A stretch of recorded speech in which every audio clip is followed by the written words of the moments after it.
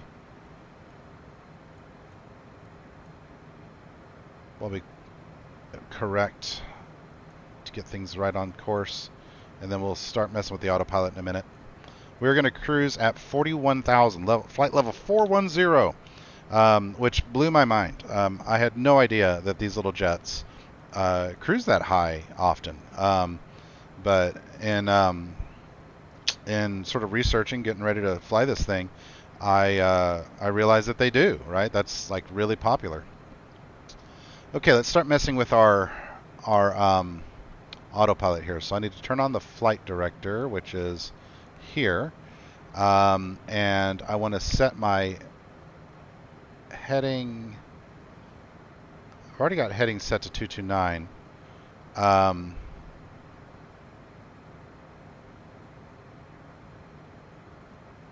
So let's change our heading a little bit to 210. We'll turn on heading, and that'll stabilize it there, and we'll catch the line.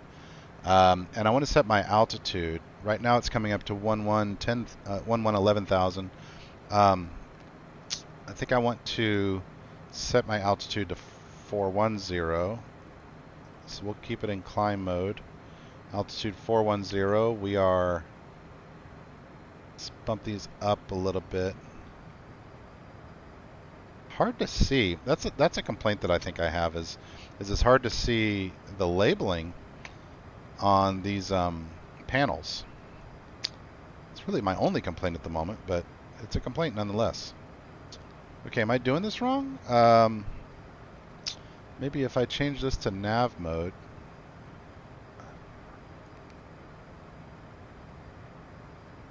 Because my magenta is telling me to do other things, but I feel like I need to catch that line first. I'll let the computer do its thing here. Oh, not flight director, autopilot. Let's let the computer do its thing. Let's see what happens. So it's capturing that. Cool, cool.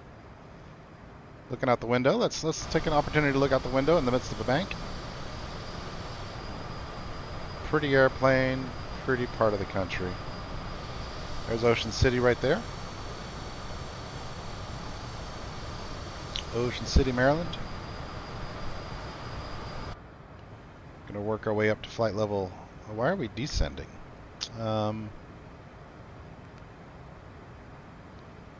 Okay, Alt S. So altitude selected, I think is what that means, right? But I'm not yet climbing. Let's give it a moment to figure itself out. I'm about to get an overspeed.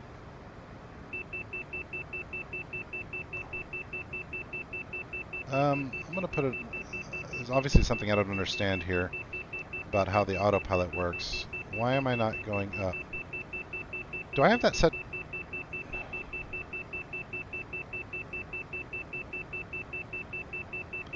Yeah, 410.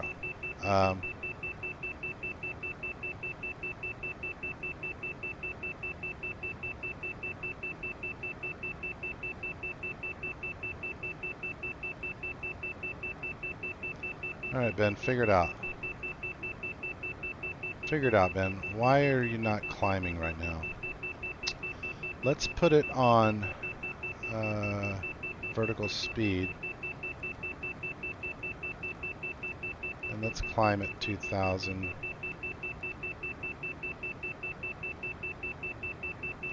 That ought to bring the nose up and slow the plane down a bit to help with the overspeed.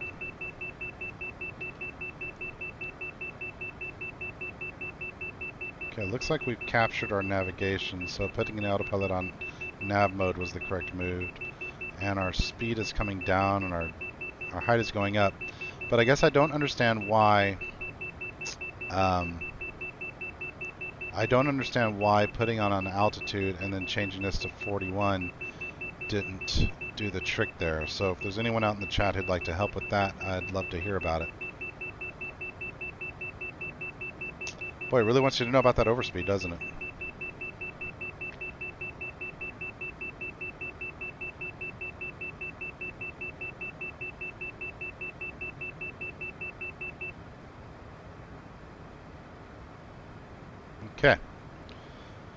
Well, passing 15,000 now.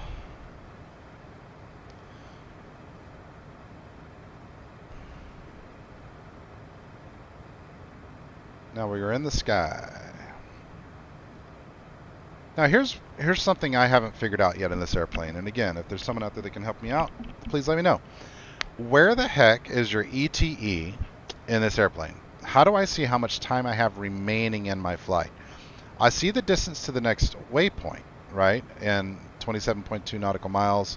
Like I see that, but I do not see anywhere on here my time remaining in flight based on my flight plan and current speed and all that stuff. Where's that at? Is it down here somewhere? Is it in the performance menu maybe? Fuel management, flight log. En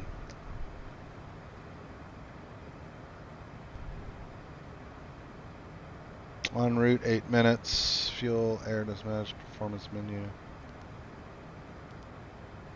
VNAV setup, takeoff, approach, flight log.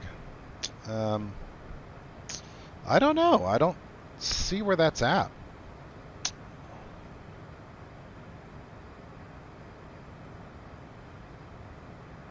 So we're still climbing, so I'm not gonna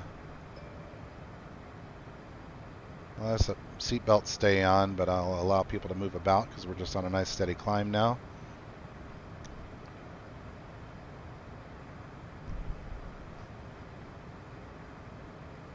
So we're flying sort of southwest, which makes sense, right? We're doing okay. Ground speed is 278.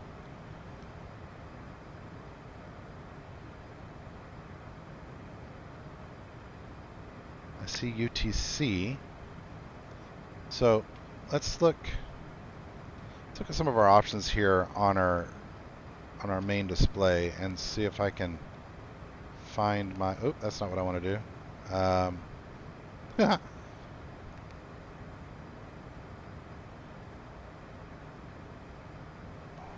Let's play with these. Oops. Not that. Format, rows, what is that? Okay.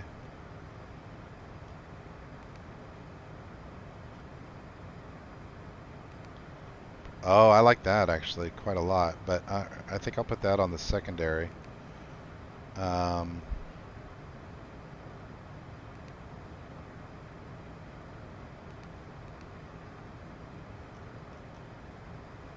That's present position. Okay, I can dig that. Lower menu.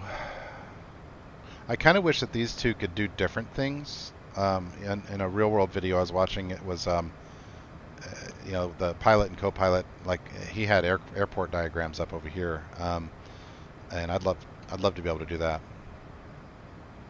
Okay, I'm going to attempt real quickly again to go into my flight director and set my altitude for 410.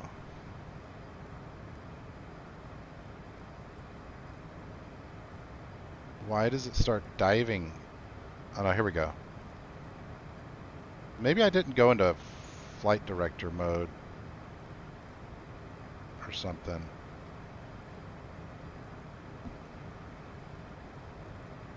So right now we're maintaining 25,000. So what do I need to do here? Click altitude again.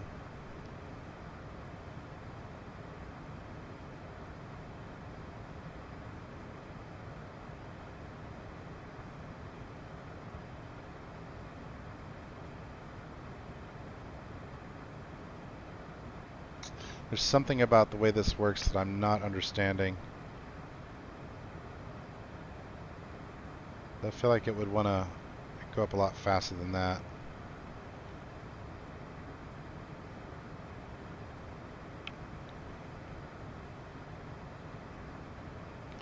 Oh, there's the yaw damper button.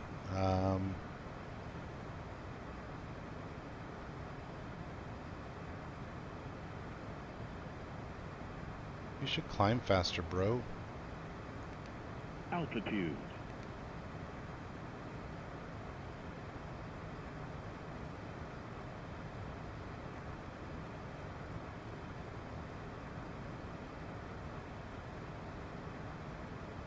Flight level 410, please. Pitch +7.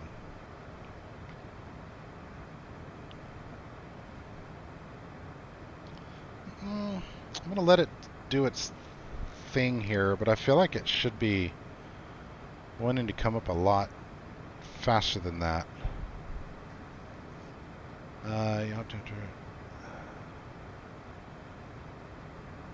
I don't know what VNAV necessarily means at this point.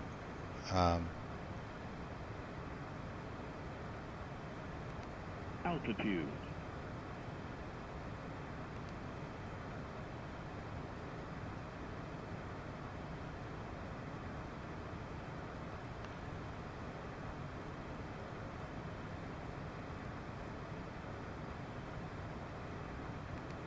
Altitude.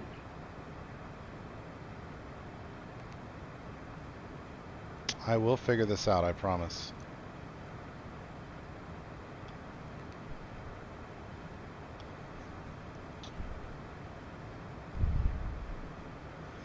V-pitch plus 0.5. Can I change my vertical pitch to be more than that? Is it because I turned off the safety light? May I have your attention, please? At this time, please comply with the illuminated seatbelt and no smoking signs. Thank you. How do I adjust the pitch of my nose while in autopilot and V-pitch, whatever that means? How does that work? How does that work?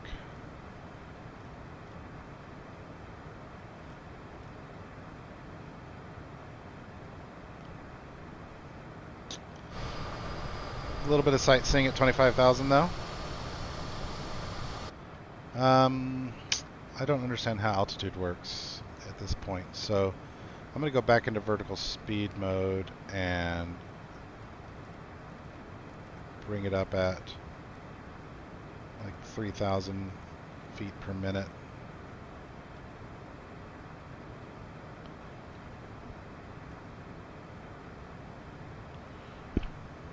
But how does that work?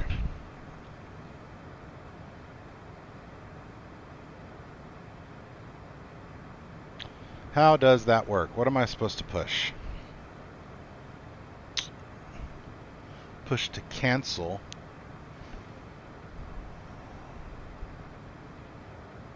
What was this button again? They mentioned this in the video. That's the GA button. Interesting. Wow, look at it climbing 6,200 feet per minute. That's nuts. That's way too fast. Vertical speed.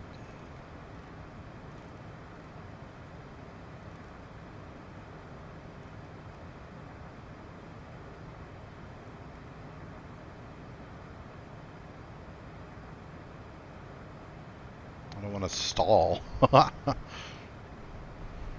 But apparently the thing's kind of a rocket. It'll fly fast up. It'll go up quickly.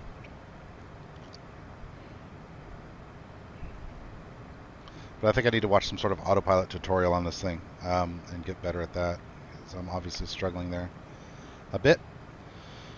Okay, let's check our checklists.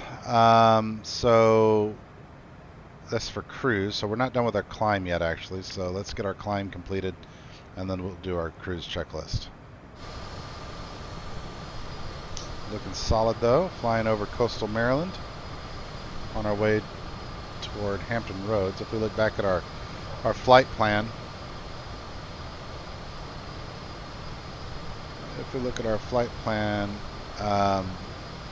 we are, I think that's actually Hampton Roads right there. Is that Norfolk? Should make that Hampton. What's our current waypoint? We're on our way to Wakes, so. Oh, hell yeah. Okay, so we've already done our right turn. That's amazing. Cool, so that means that right down there, I think that's Hampton and Newport News. So right down there is Langley Air Force Base where I was stationed. If I'm looking at this right. There's an airport. Is that Langley? That might be Langley. Nope, there it is. Langley Air Force Base right there. I recognize it anywhere. Haha, hi guys. 71st Fighter Squadron, Wood. I had an apartment right there. And that means that this is Yorktown right up here. I had an apartment in Yorktown. This is where the famous Battle of Yorktown happened. If you've read history or watched Hamilton, you know about it. But right down there, man. Langley Air Force Base, Virginia. My old stomping grounds. I bought my first real mountain bike right there. At a place called Conte's in Newport News. It's Chesapeake Bay winding up behind us there.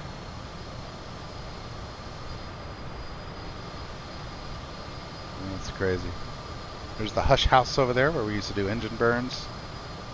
There's the ramp. 71st Fighter Squadron would be like that building right there. Whoa, what are you doing, airplane? Okay, flight level 410. Ah, cool. So it's leveling itself off. Nice.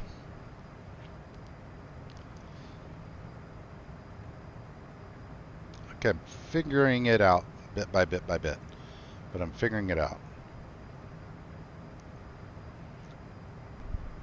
We'll wait for that to get the rest of the way there. And while it's doing that, I will return in a moment.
Alright, I'm back. Just needed to pee-pee. Pee-pee. This airplane has a toilet on it, and so in the real world, I would have handed off control to the co-pilot and gone and done my business.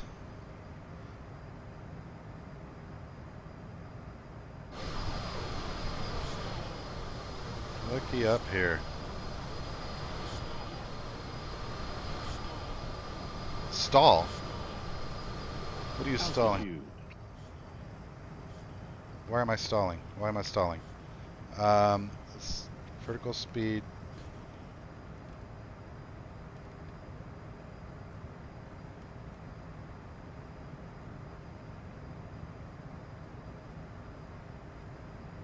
Let's bump the throttles up a little bit, I guess. Why did it stall? Pitch 6.7. I'm going to turn off VNAV, whatever that means. To turn on altitude hold mode.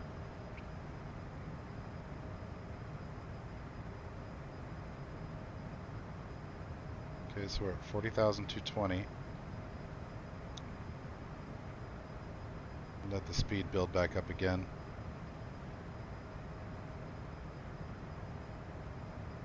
We're off course too. Let's turn on nav.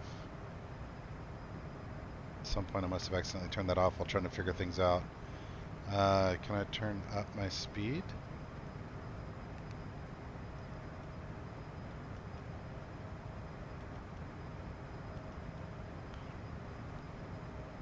So we're going Mach 0.4 right now. I want to get it up to like Mach 0.7, I believe.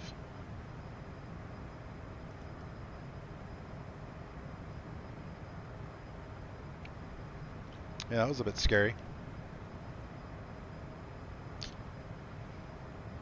Let's let it find a lot more speed before I correct up to 40,000.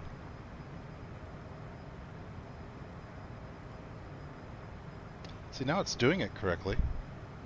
So what did I do differently before?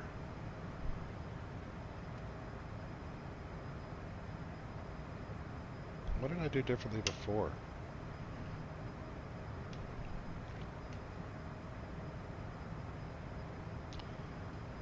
Altitude capture. Okay, looking good. Let's stabilize now. But why am I going so slowly? Why are you going so slowly? No flight control services deployed doing things. Let's let it build for a minute here. We've successfully made it to 41,000. Maybe going through the cruise checklist will help here. Help me figure out what's going on. Throttles as required. Like, that looks correct to me. I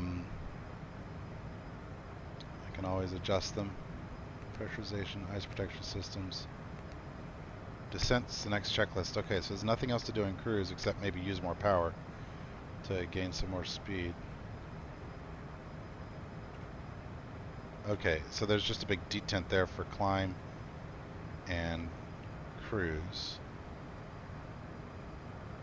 Okay, we're still gaining speed, so I think I'm happy. We'll just let it slowly build speed while in cruise, but next time I really want to understand what I did wrong there. Obviously, I'm the person flying the airplane. I'm the one that did something wrong, so I need to figure out what that was, so that next time I, don't do it wrong.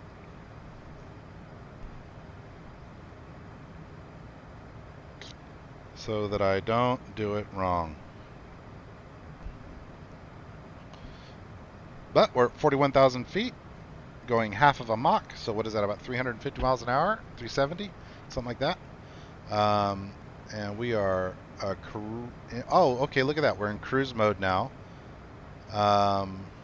Neat. Our ITT is doing these things, whatever that means. Interesting how this display changes. Did that change when I put it in cruise mode, or did it change because I changed the display over here? Huh, I don't know. So we were experimenting with different things we can do down here. Nav source FMS1. Oh man, I did it again. There we go. Range of 10 miles.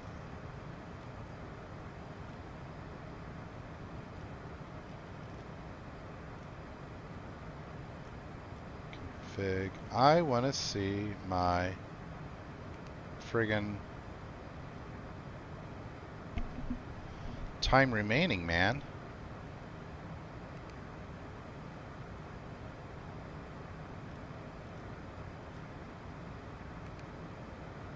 V1, VR, VRF, minimums. Da da da da da. It's none of that, I don't think.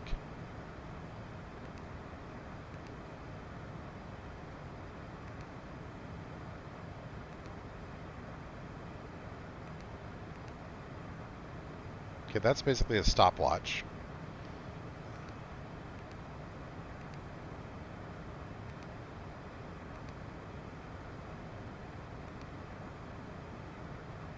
I don't know what that means. TFC. Don't know what that means. Alright, speed, what are you doing? Okay, we're looking better now. Mach 0.65, ground speed of 279. We're cruising. We're doing better now. Wow, look at that. That's cool. 41,000 feet. I don't think I've ever flown that high in real life. Hi, Lanley, Air Force Base, Virginia. I miss you sometimes. Mercury Boulevard right there, ladies and gentlemen. This is a place to go if you ever want to race a Dodge Neon against a Honda Accord. They were pretty evenly matched. Oh, my wife and I got married right about, let's see, right about here, downtown Hampton. We got married right there. Good memories. Oh, nice. Over here you see Norfolk and what's it called? Not Ocean City. What's it called? Virginia Beach. I got a bunch of tickets there. A few tickets. Let's just say a few. Right down here somewhere, we should see a small airfield. Let me think where I'm at. There's a small airfield down here where I was building a car while a buddy of mine had built a plane. And I guess I don't have good enough spatial awareness here. Oh, you know what? It's way over there. That might be it right there, actually, but it's not really visible from where we're at.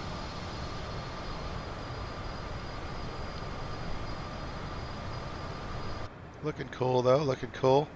Little radar sweep thing happening there. Let's see. So what should we be doing right now? Anything? Outside of freaking trying to find where the heck we see our estimated time remaining. That is what I want to know. Time to reserves, 3 hours and 8 minutes. See, I would love to know that compared to my time remaining. Like, that's the thing I want to know. Is time remaining.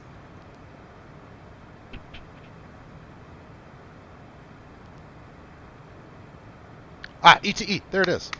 Okay, so how did I get there? I clicked on performance, fuel management, next. ETE 122. Wow, we're going all the way to Atlanta in an hour and a half.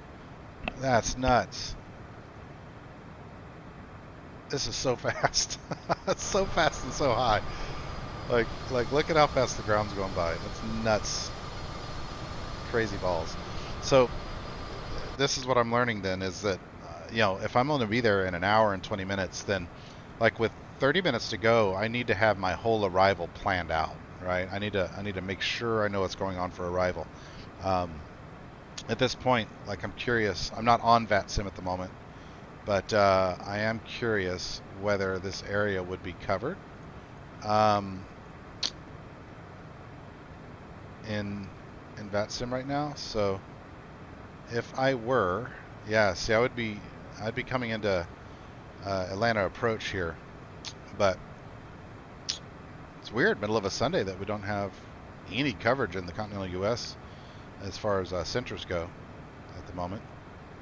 But anyway, I am right now, I'm not on this map, right, but I am right now about here.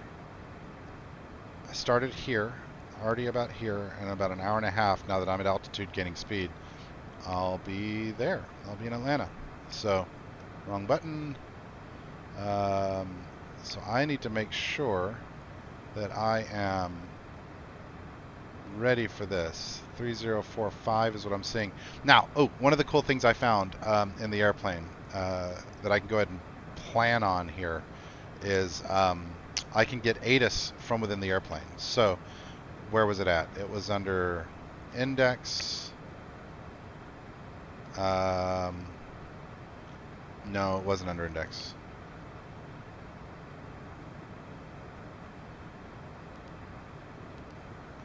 Oh, this is cool though. Look at this. Next waypoint. I thought. Maybe not.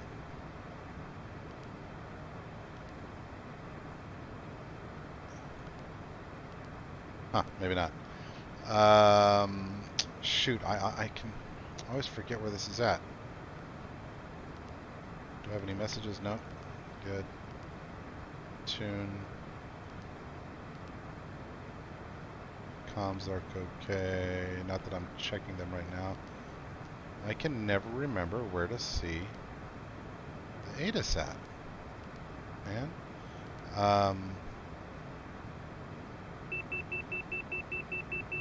Overspeed. Nice.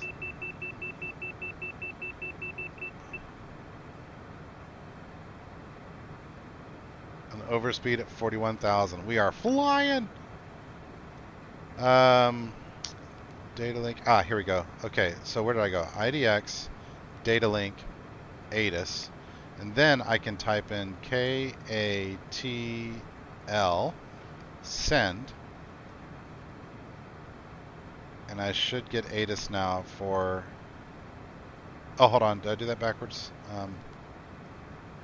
IDX, data link, ATIS, KATL, and then I enter it here. Maybe I enter it here. Oh, shoot, I did it twice. There we go. Okay. So now you hit send. And received. You see that? Now I click ATIS. So, Atlanta arrival information, Mike, 1552 Zulu, 0 knots, 10 SM, 10 SM, 10 SM. What does that mean? I guess I don't know what that means yet.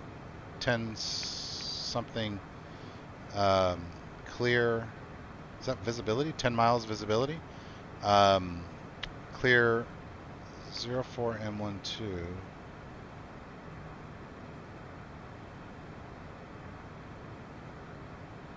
Simultaneous approaches. I need to learn how to read this better. In fact, let's read ATIS. How do I read this bit?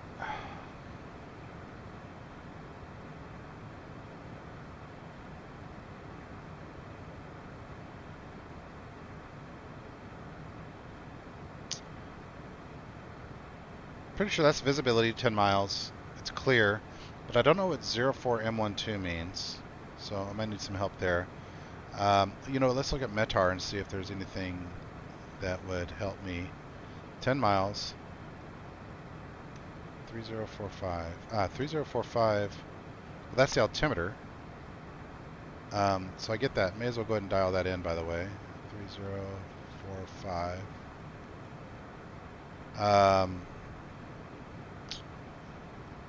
What is 04M12? There's no clouds in the area. It's not the ceiling.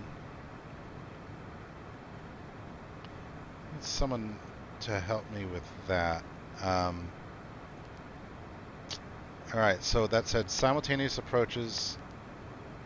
Use visual 26 right, visual 27 left. So if I remember correctly, we had programmed in 26 right. So good.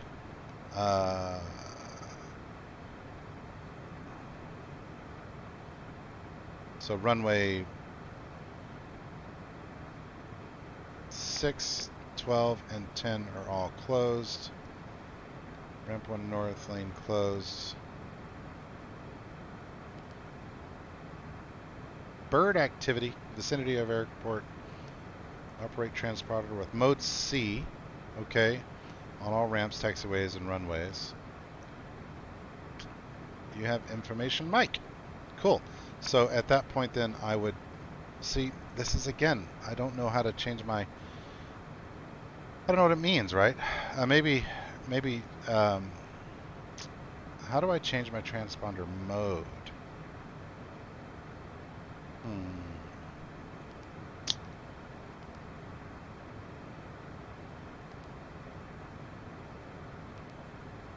Performance, fuel management, next. Still showing an hour and 23 to go. Interesting, it didn't go down. Fuel required, 1220. And how much do I have remaining? Nice, we got way too much fuel. We could probably go transatlantic in this thing.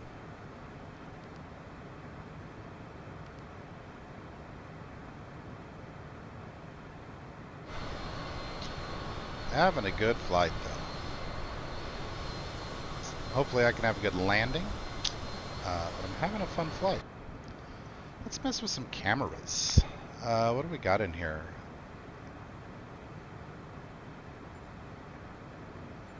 4, 5, 6, 7, 8.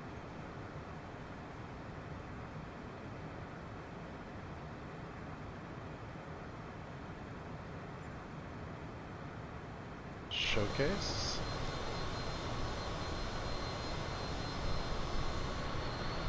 That's cool.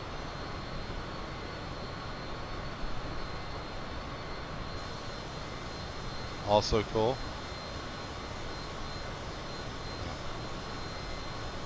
UI bummer.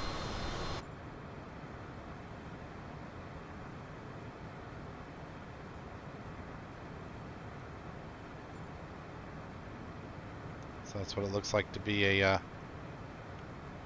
rich person in the back. Nice.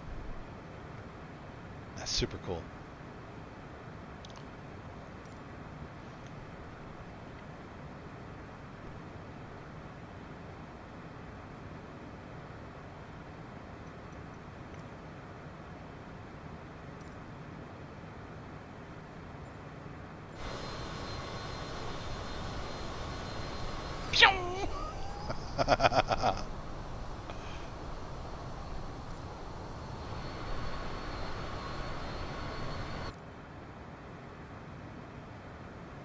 Fun stuff.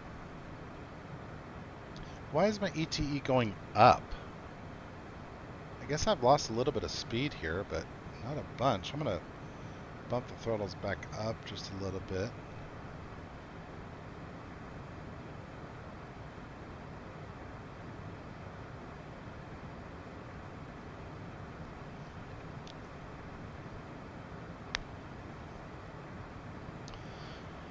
Let's study this approach a little bit real fast. Oh,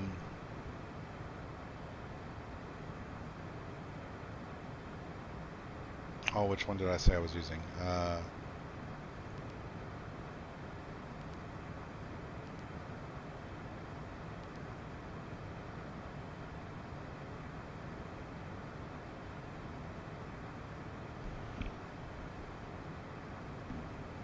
Departures and approaches.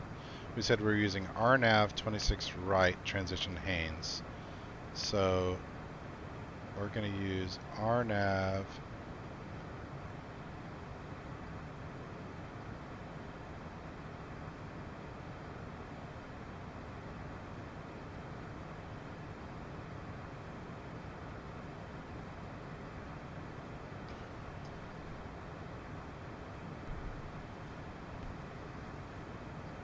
so that means we're going to need a course heading of 275 coming in.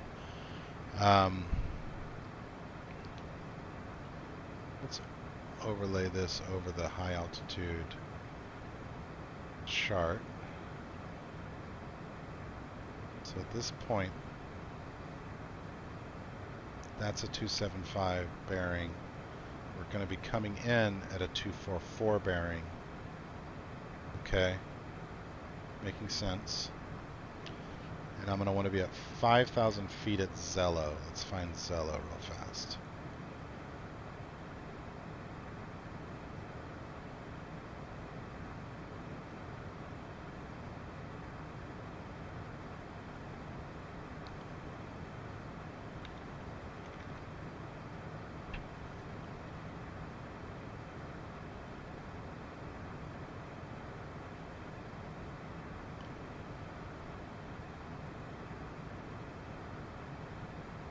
We're going to come in Zello, Haynes,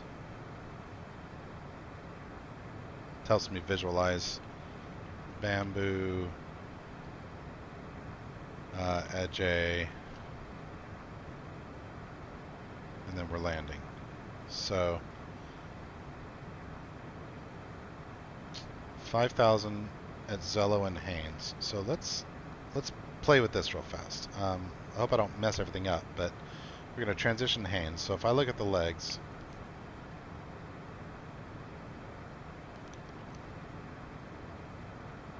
oh, cool, it's already there, right? So Zello, Haynes, Bamboo, Ajay. So it didn't put Zello in, it put Haynes in. Do I want to add Zello? Because what I don't know how to do is once I put it in, how to move it up. But I guess I can just remove it if I screw it up.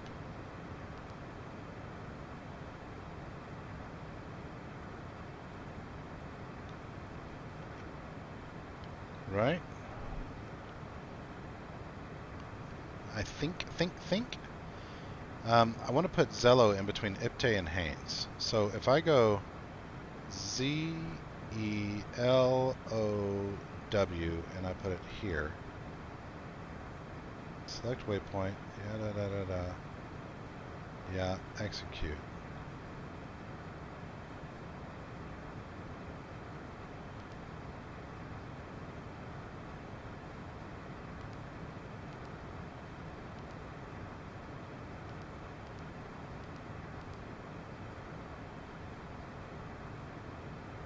So right now we're on our way to Judi, and then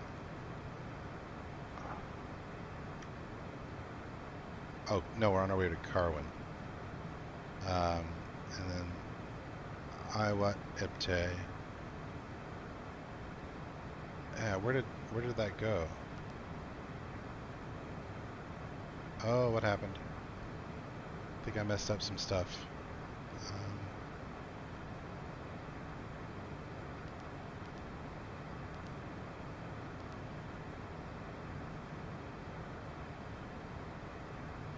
Or maybe I just did that right as it was coming in there. I don't know. How does one add an intermediate waypoint?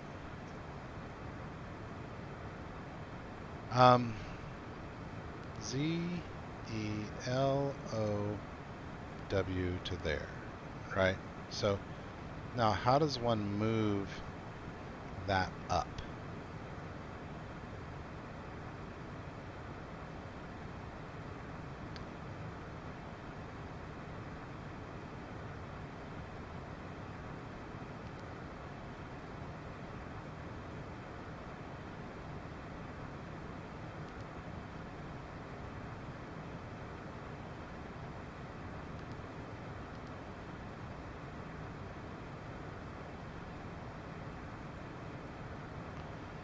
How does one move it up? Speed's looking good. Mach 0.74. Geez, how fast is that? Mach 0.744. That's 567 miles an hour. Jeez, this thing is hauling.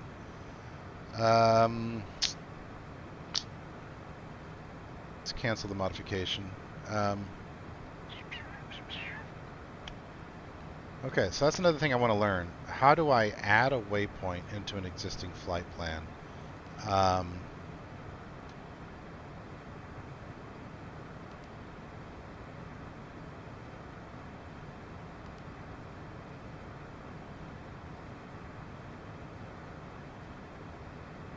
mean, I think we're okay, but how does one move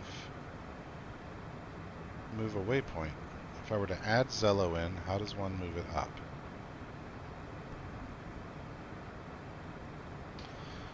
So much to learn. Never-ending learning with this flying stiff.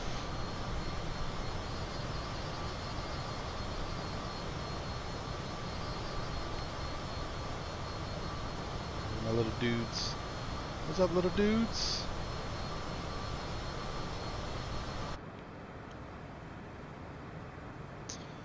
Maintaining flight level 410 at 0.744 Mach. We be cruising. We be cruising. What is our ETE? So performance, fuel management, next. 1 hour, 16 minutes.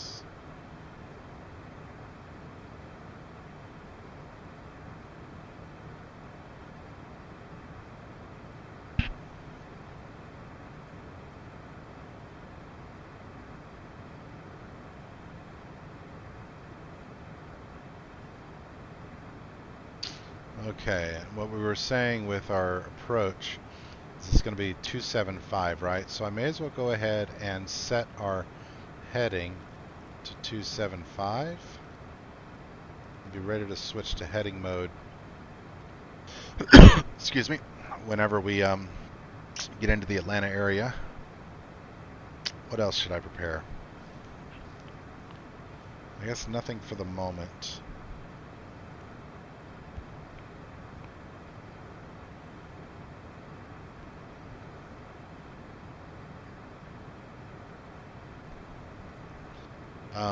When it's time to descend, that's the next question to ask. If I need to be at 5,000 by Haynes,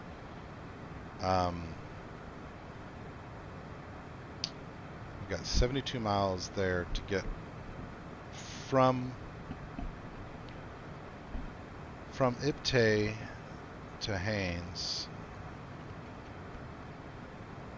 From Ipte to Haynes is 77 nautical miles. I need to come down 36,000 feet from my cruising altitude of 41. So that means at my current rate of speed, like it's not going to take long to go 70 something miles, right? Time to go 17 minutes. 17 minutes to go 90 miles, right? Let's pay attention to this. Let's pay attention to this. When it gets to 77, let's see how long it is. My guess is around 13 minutes.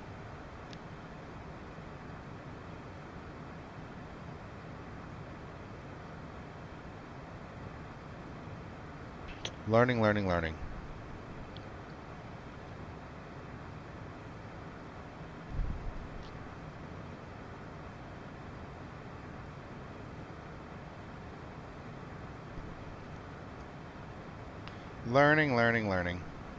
So much learning.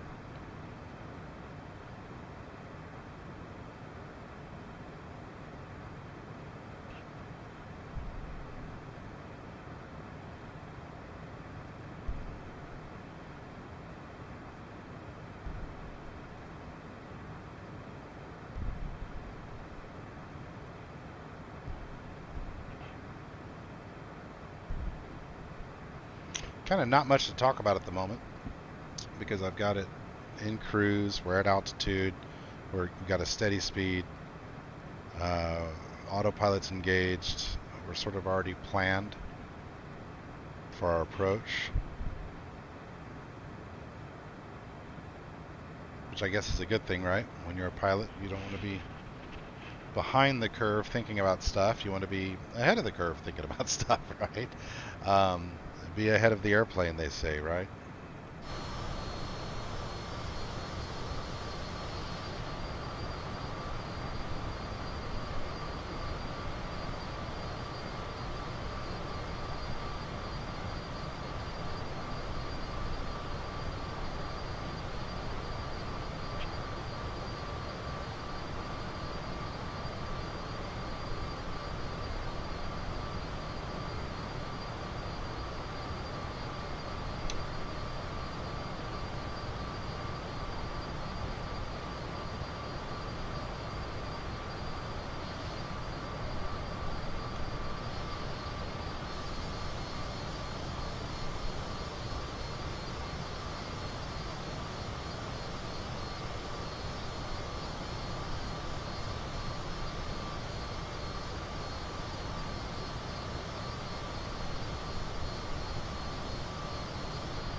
Okay, 77. It's 15 minutes. So if I descend at 4,000 per minute, and I need to go 26,000, right? That's what I said, or 36,000. I need to go 36,000 feet down. So 36,000 divided by 4,000.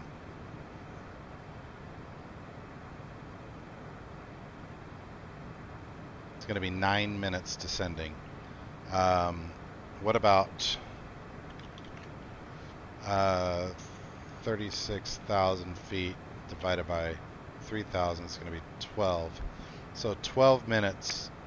That's what we'll do. We'll do a descent of 3,000 feet per minute. Yeah, we'll do a descent of 3,000 feet per minute when we reach IPTE.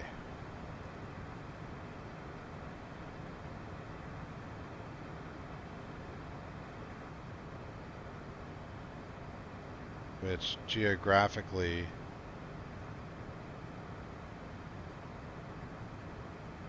Spartanburg, right? Or is this IPTE? No, IPTE is. What the heck's going on here? Why is the plane bucking?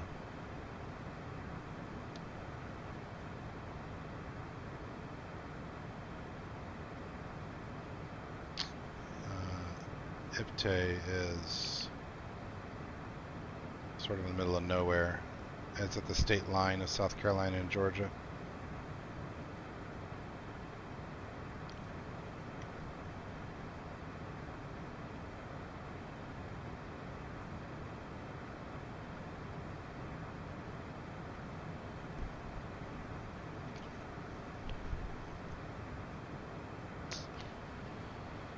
A little bit of turbulence here.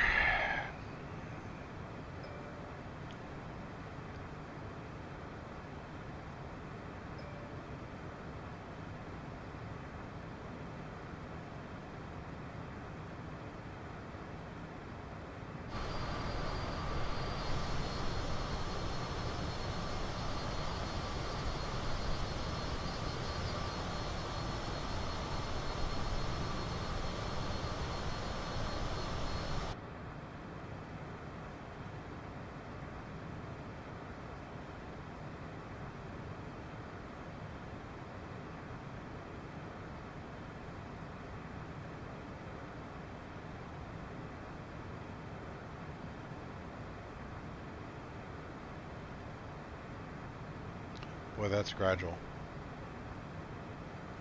You'd think the button isn't working.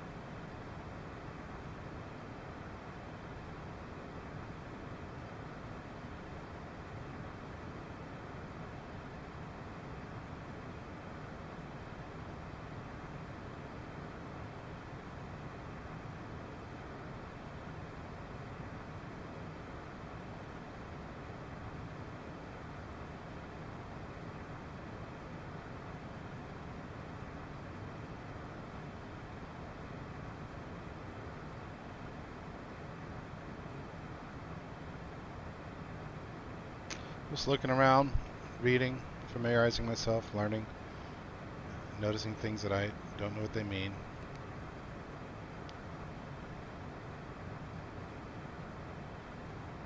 I really wish there was an ETE on here somewhere, easier to find, because these two are slaved together, and I'd like to have them on different settings, right? Where I can have one bit of information here and another bit of information there. Like that, I think that would be really handy.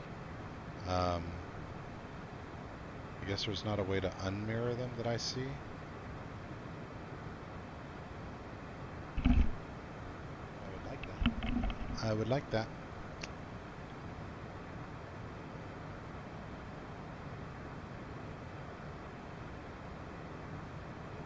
728 Mach.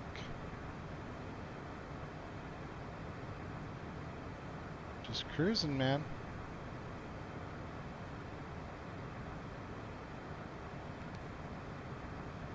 That happened over there too, yeah. See, everything's just sort of slaved to one another. I'd like to use the screens for different things.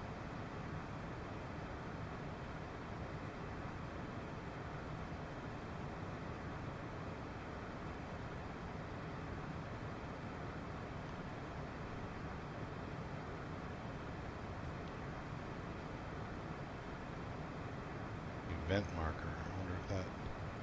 No, it's not working. That'd be kind of cool.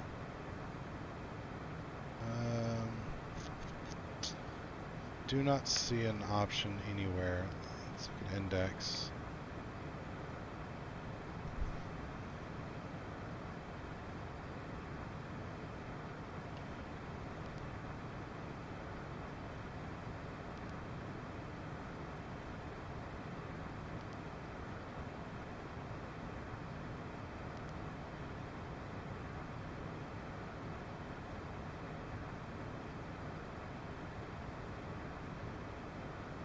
Oh, this is cool. This is better. How did I get there?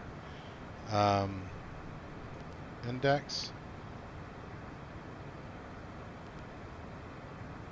It's my current position. That makes sense. Let's hold.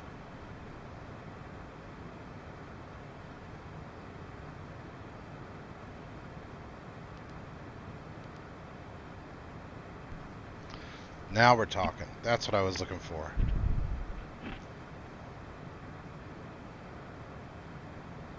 Is that right though? It's Carwin then AWAT? Yeah, I guess it is. And IPTE. Oh, what is it? Oh, that's just a destination. Okay. So it's my current, then my next waypoint. Nice. Headwind. Nice. 119 knot headwind. That's the jet. 30 knot crosswind. That's why the airplane is canted a little bit.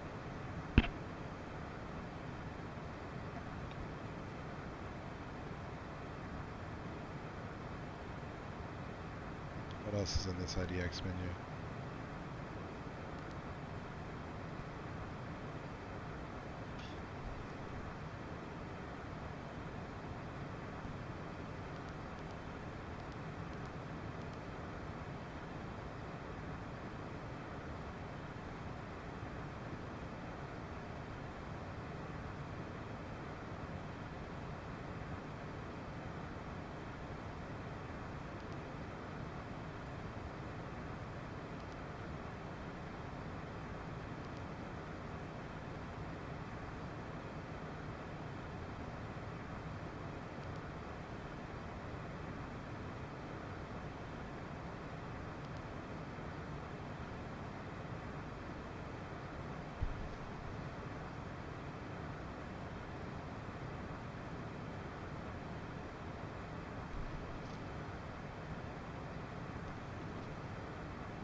Now, there was a thing that I saw in the video that allowed me to adjust my range and look at the waypoints.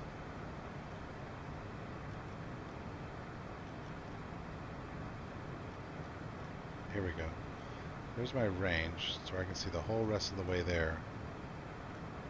But I guess it does both of them at the same time.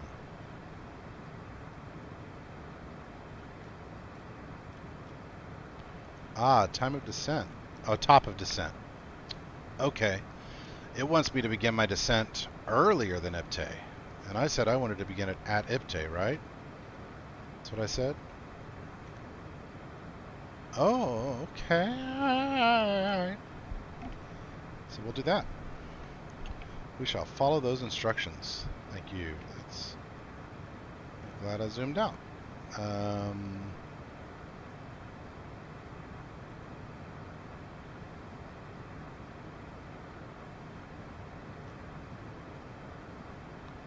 It's a 50-mile range, 100-mile range.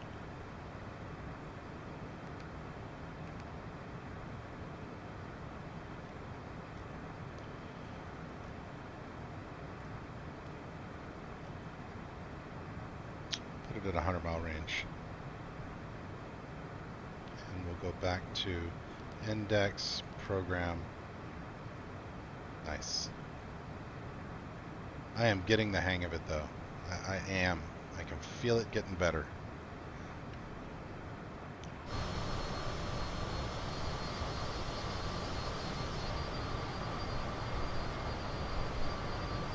It's a good deal of fun actually flying a jet. there's more action happening in this cockpit than there is in the Seneca. More things to monitor, more things to do, I think. Um, it's also interesting that it's just going so much faster. So, yeah, having fun. Why don't we refresh our ATIS real fast? It'll, keep helping with the muscle memory of having to do it. We went to index, data link, ATIS, KTL send. Last time we had information Mike, and now we have information alpha. So 3045, our altimeter is still correct. And we'll just confirm that the simultaneous approach is in use, visual 26 right. Yep, okay, so I think our ATIS information is still good.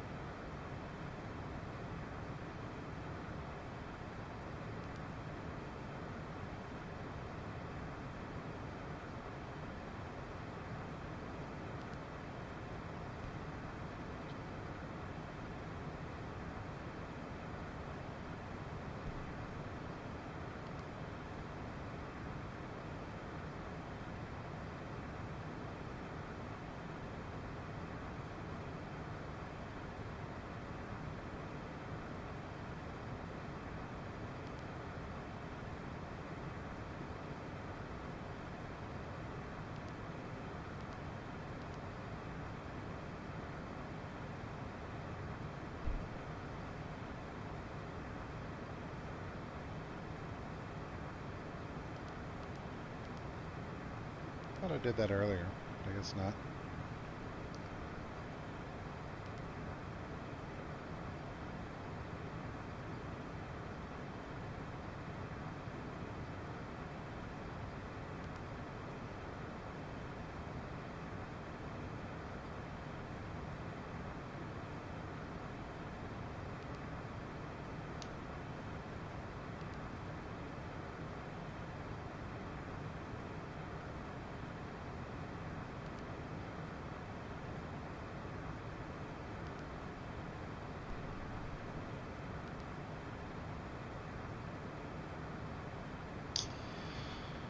All right, got 1 minute to go until we get to Carwin, and then we'll be at Awit, and it'll be time to begin our descent.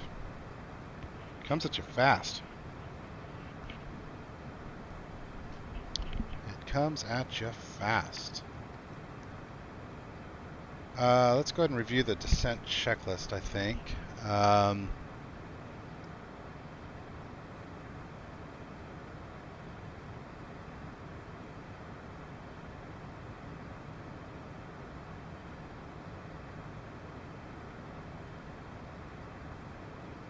Okay, I've kind of already done that.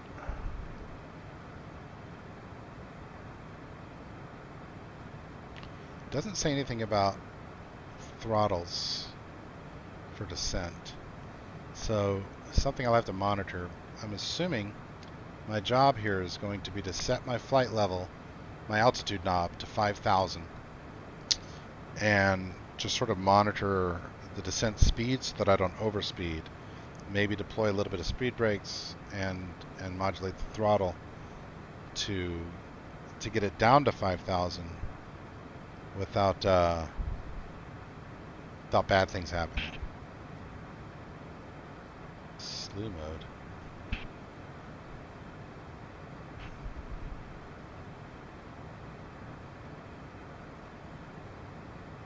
None of these buttons are functional, huh?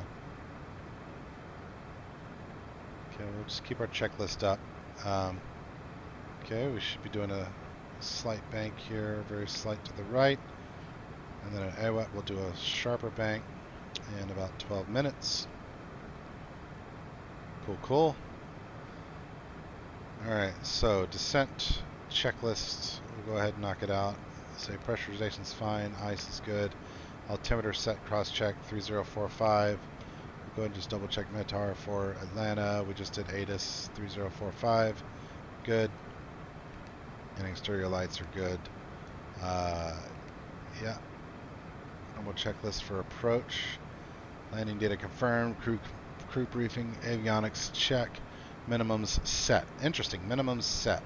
I don't know what that means at this moment. So if I go into flight plan and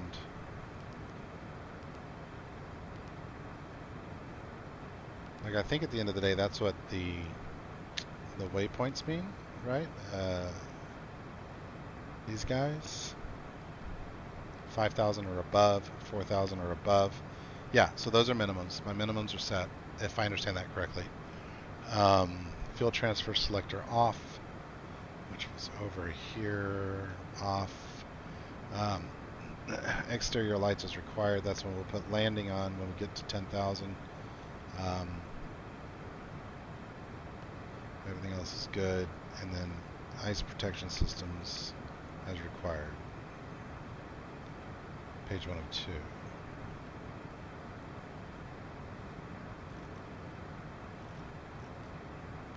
Flaps to 15.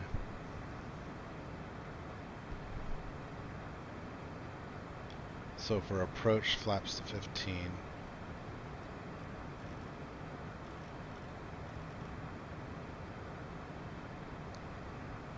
All right. We're getting there. I'm starting to get nervous. I've never landed this plane. I'm starting to get nervous. I've done a couple of like basic goof-off flights where I took it up and learned how some of the basics work, but I hadn't landed it. I just did the flying part, and I exited the game knowing that I didn't have time to do a full proper flight. I was just wanting to learn its startup sequences and stuff. So you, dear viewer, are about to watch me land this plane for the first time. And for context, so far in the game, I've landed the PA-34 Piper. I've landed the Seneca. You know what? Did I land? I landed the F-18 too, so I've landed a jet. I landed the F-18 at Langley Air Force Base. So I've landed a jet, and I remember it being okay. Like I did pretty well.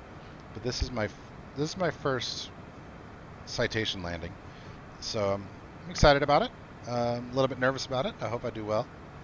And next time we fly it, we'll do it on VATSIM, and then I'll really make myself look like an ass because I won't know the right calls. I'll not understand how SIDS work properly. Someone's gonna say, vector, and I'll be like, I don't know what it means, and I'll cry a little bit. I'll throw up in my mouth, and I'll just say some things on the microphone and hope that they're approximately the right things. But anyway, having fun right now. We'll increase the difficulty level with VATSIM, maybe after one or two more of these learning flights. Pretty little airplane, though. It really is. Like, it's just attractive. I don't think the nose is the prettiest thing. There's something about the bulbous platypus nature of the nose that I don't like. But otherwise, really pretty airplane. I love the way the engines are mounted, that upward rake. I like the high tail, where the elevators are. It's just a neat looking plane. I think they cost about 11 mil. If you're a baller, I'm thinking about one. 11 milli.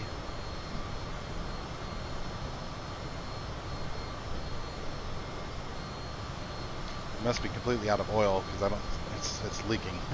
It's not leaking. Oil and hydraulic fluid, right?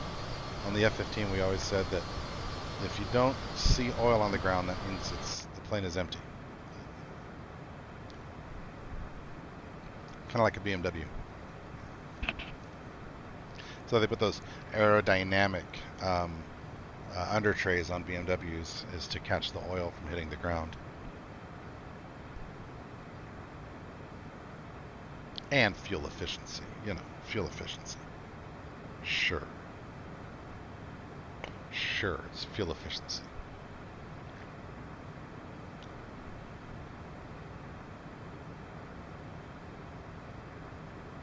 I did buy the upgraded Atlanta airport. This will be my first landing in the Payware Atlanta Airport. That's one of the reasons I wanted to do this particular flight today. Is I live in Atlanta.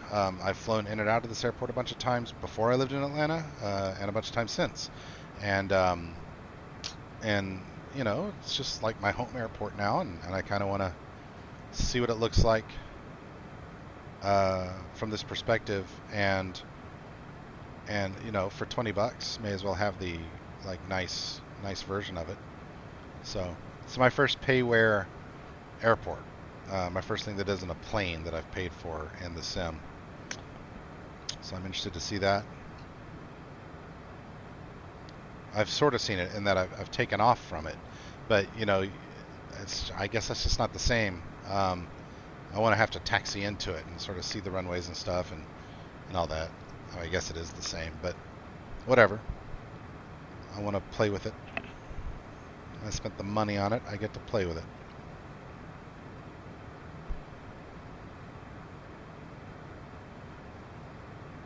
Screen just blacked out again. I'm curious to see if that happens in the stream. I don't think it does.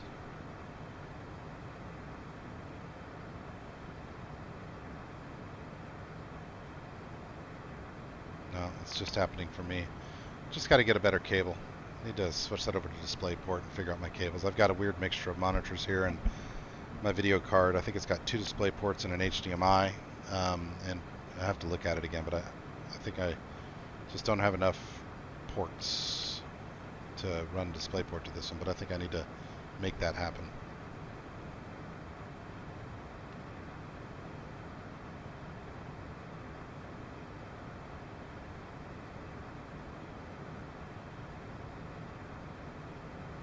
Alright, we are nearing our top of descent in a little over 50 miles. I guess what we'll do is we'll descend at about 2,500 because that's pretty significantly before when I expected.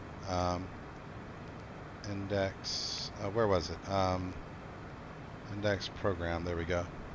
Showing 33 minutes remaining in total.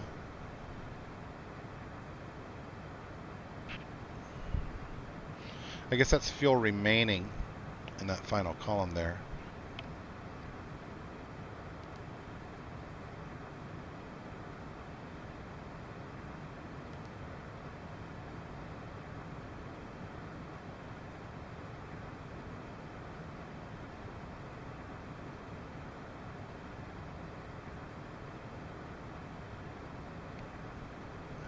Oh, I think I just learned something too. The actual destination, if I'm reading this right, is directly ahead of me. That's what the magenta thing is there. I think that's what that means. It's a serious freaking headwind, 100 knots. Maybe that's normal at 41,000 feet, but I feel like it's a lot of headwind.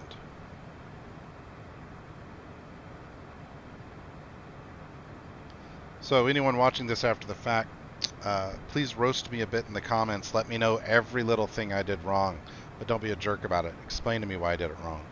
I want to understand it. I want to understand it, not just play it, you know?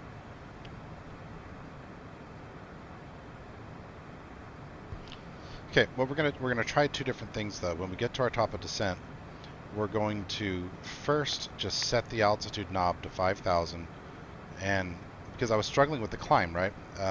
So we're going to set the altitude knob to 5,000, whack out, and see if it begins a descent. If it doesn't, we'll go to vertical speed mode, but I still just find myself not understanding exactly how the autopilot works where altitude controls are concerned. So I think the right thing to do is set the knob and hit altitude, and it'll work from there.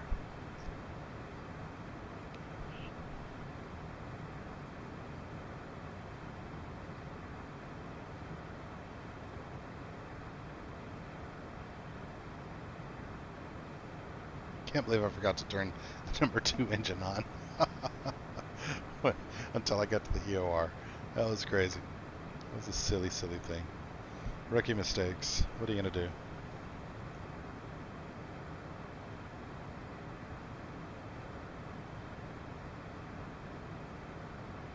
thing is fast, though.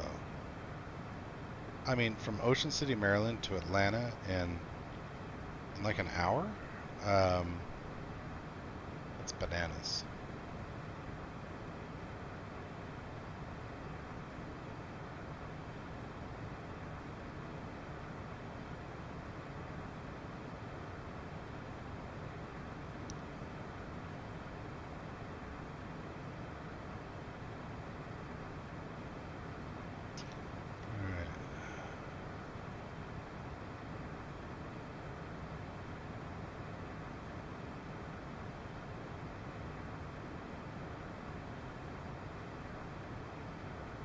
Okay, it should be turning.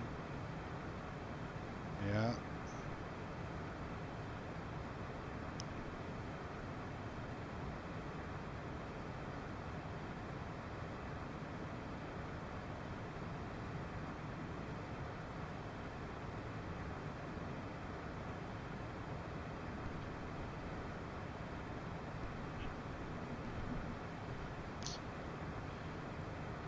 Course heading is set to 275 for when we get to our approach. All right, top of descent. How long is that from now?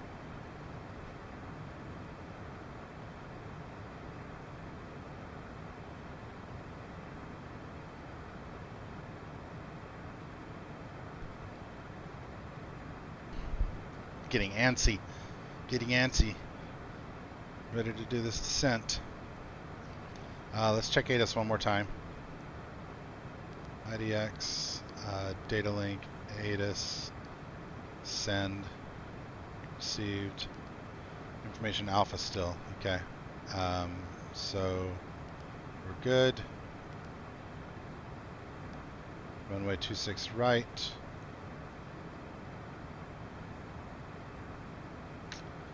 Oh, hold on. IDX, data link, ATIS, send, ATIS, 6M13.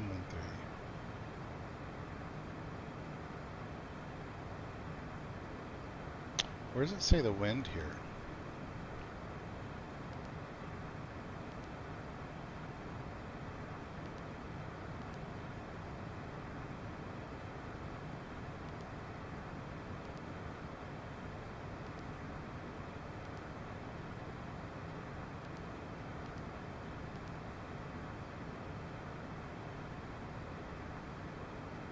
Oh, here we go. 3 knots. Oh,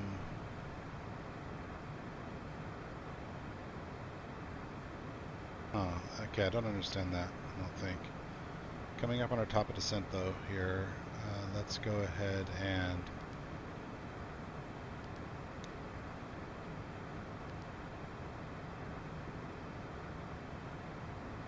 Shoot, I forgot just now how I did it before. IDX program, that's what it was.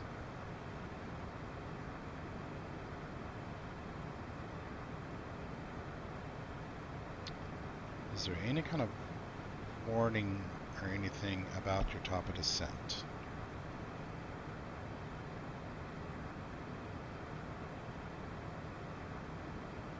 Ipte is 59 miles away. Top of descent is closer than that. That's going to bring our range in. Coming up on 12 miles away. I guess it's around 20 right now.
Okay, 12 miles to top of descent.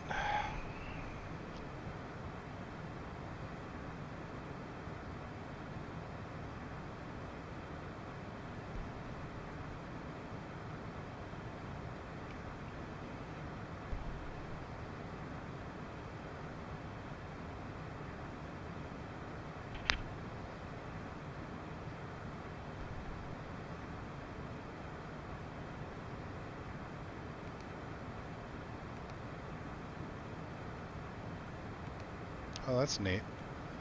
That's actually really helpful too. I like that a lot. Okay, now I know that exists. Okay. Now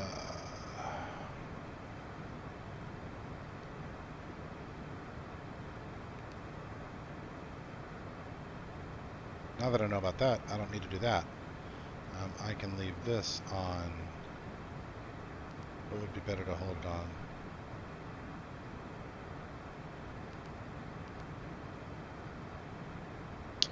That gives me my minimums. So I kind of like having that combination available to me.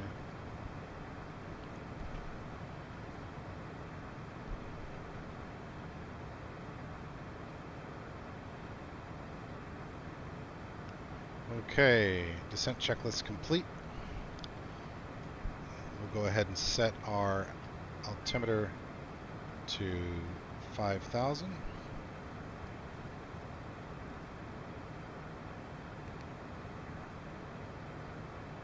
let's see what happens. Does it begin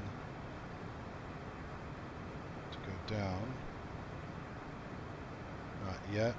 Flight director.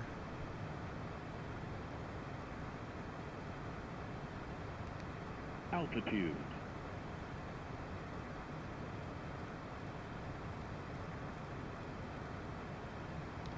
Someone help a brother out.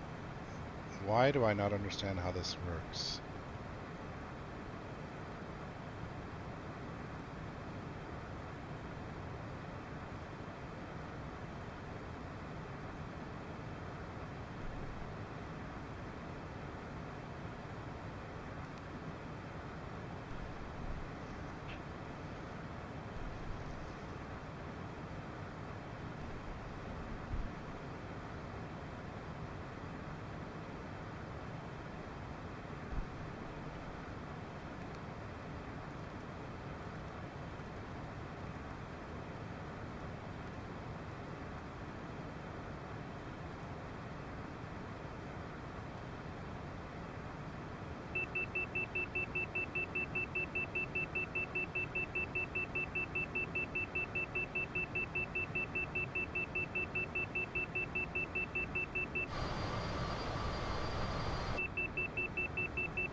Deploying a little bit of speed brake to try and slow her down.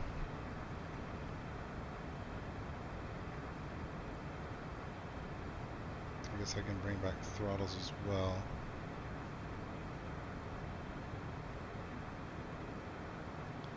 Retract the speed brake. So top of descent there.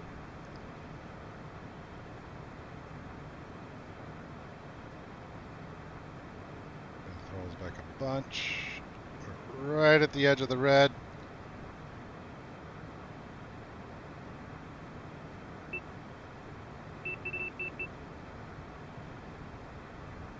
Some speed brake again. Some speed brake. Speed brake. 37, 33. Oh, I'm sorry, 37,000. Yeah. Okay, so right now though we're coming up on IPTE, so we are here, getting close. We're at IPTE, and then at Haines we're going to make a sharp right, and at that point we need to be at 5,000.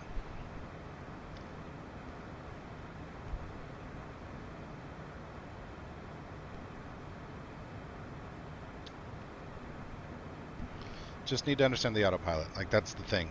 I need to learn that. So I'll have to find a YouTube tutorial on exactly like a basic, a beginner's tutorial on how the autopilot works. Like, I feel like I understand the majority of it, but obviously I'm struggling with some stuff.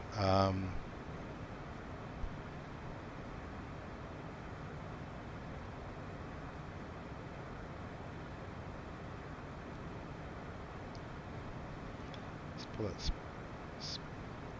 pull out some speed brake, allow it to go a little faster.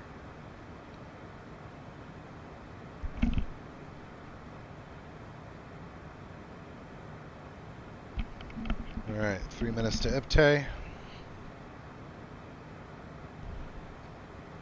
What did I push there? MEM2 to get that to pull up? MEM1. Oh, this is neat too. Oh, that's where my battery and stuff is. Hydraulic pressure. Okay, now I know. So next time, now I know. Fuel, 450 per minute.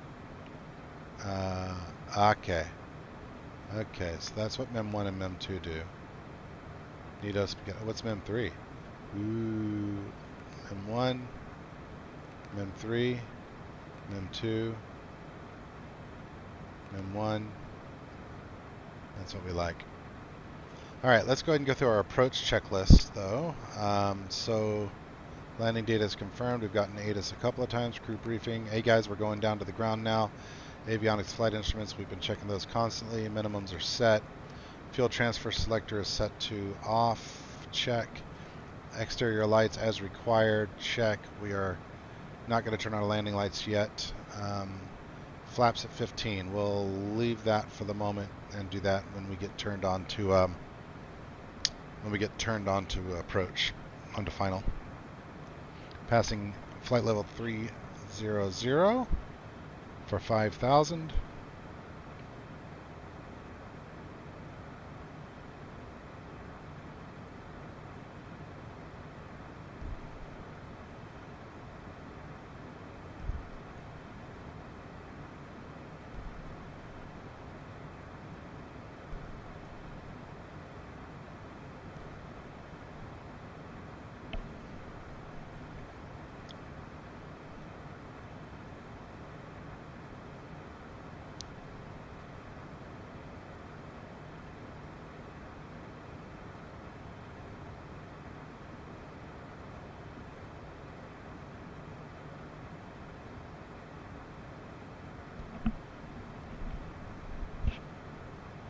This is fun. Like, I'm having a really good time doing this. The problem-solving element of it, the science of it, the planning of it, it's just a good time.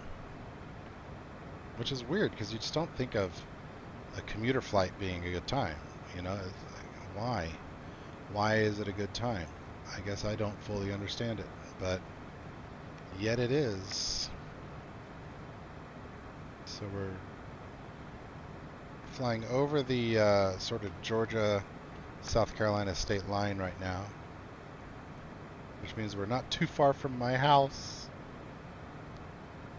I live in a northern suburb called Kennesaw, which is, let's see here,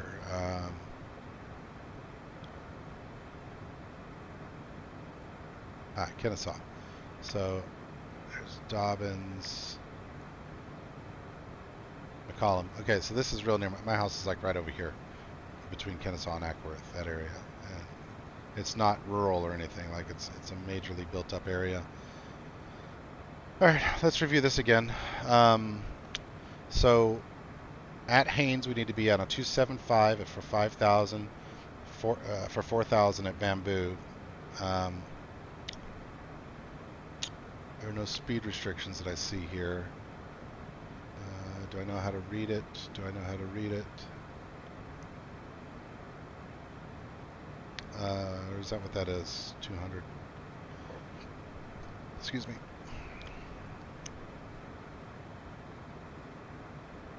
So I'll just feel the speed, I guess.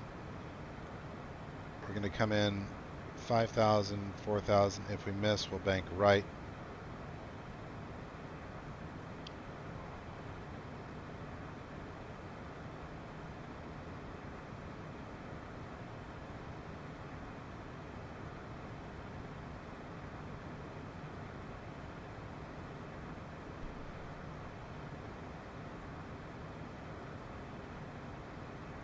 Let's go back to the airplane. Coming up on 21,000. Showing our total time left at 17 minutes, 54 seconds.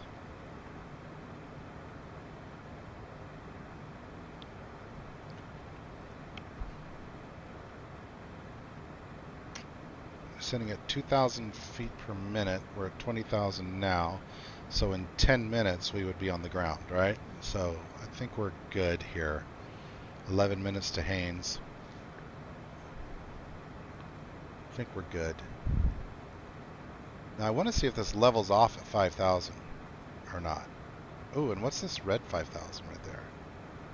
What is that? I think, oh, okay, so that's the minimums that I've got set in the flight plan for Haynes. It's telling me that when you get there, you need to be at 5,000.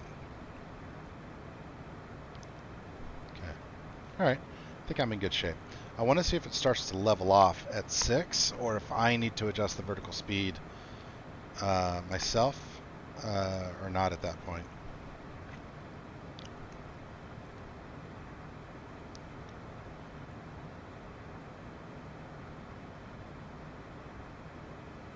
Getting nervous about my landing. It's been a good flight so far, but I'm getting nervous about my landing.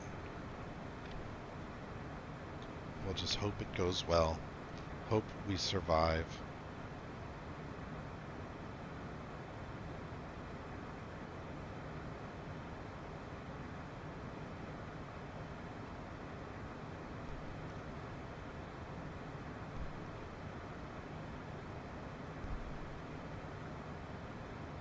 I still have some speed brake deployed. Yeah, I do a little bit, don't I?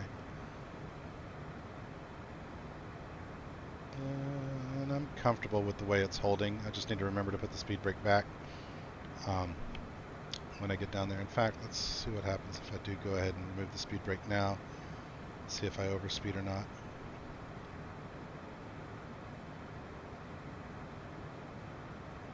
Yeah, I think I'm going to overspeed again. Let's bring back the throttle then.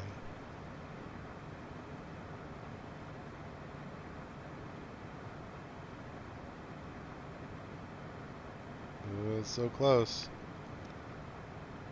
We are still going half a Mach here. Bad boy is not slow.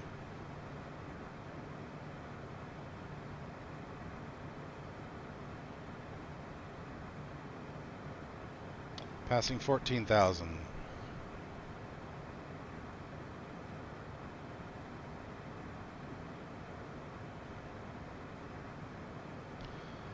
We'll be at Haynes in 17 minutes. We can slow down our rate of descent a bit here.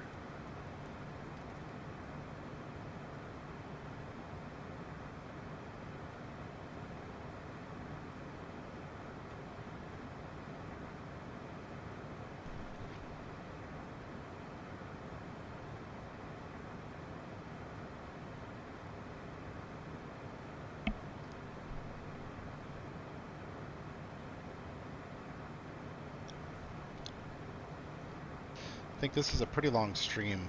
I might go into YouTube and do the editor stuff to break up the video into chapters. I don't think I've ever done that before, but I think I'll do that because it's a pretty long stream and probably good to separate out, you know, the flight planning, takeoff, climb, cruise, all that stuff, so that any future watcher, you know, can skip to the parts they might want. Again, pretty long stream, and it's mostly just me doing things badly, but successfully. But badly. Did have a stall warning. I could have done without the stall warning. Okay, we're coming up on 10,000, or coming up on 11,000. At 10,000, I will turn on landing lights. Beacon and anti-collision are on now, but I'll turn on landing lights at 10,000.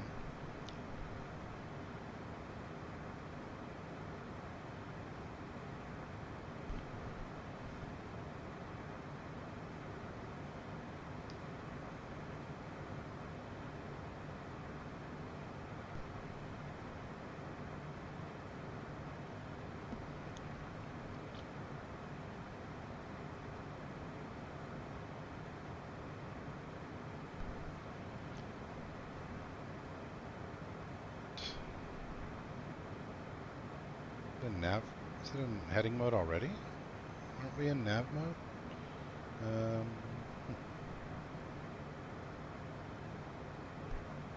On my throttle quadrant here, it's the heading button, not the nav button, is lit up, which confuses me a little bit. I can swear we're in nav mode, but the button doesn't light up. I have heading set, but where does it tell me that it's in? This is LMV1 mode right there, right? So if I click nav,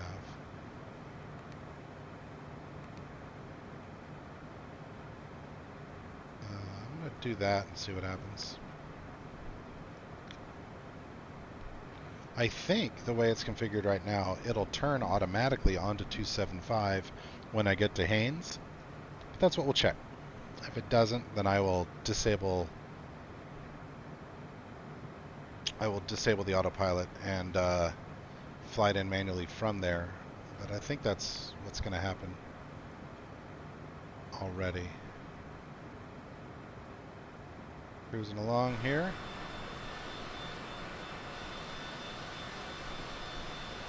Nice and low after being up at 41.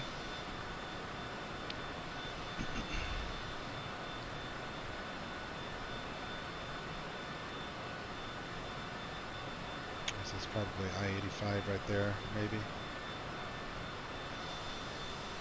Golf course.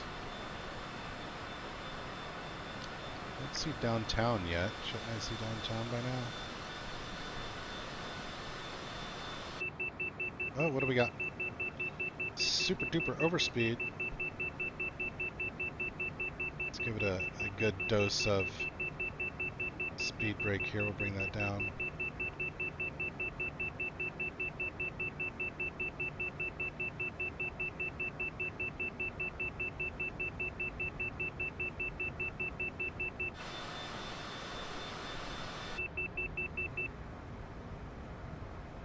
We good. You heard nothing. At 6,200. Altitude. Yeah. Alright, it is not reducing my rate, so what I'll do is do this.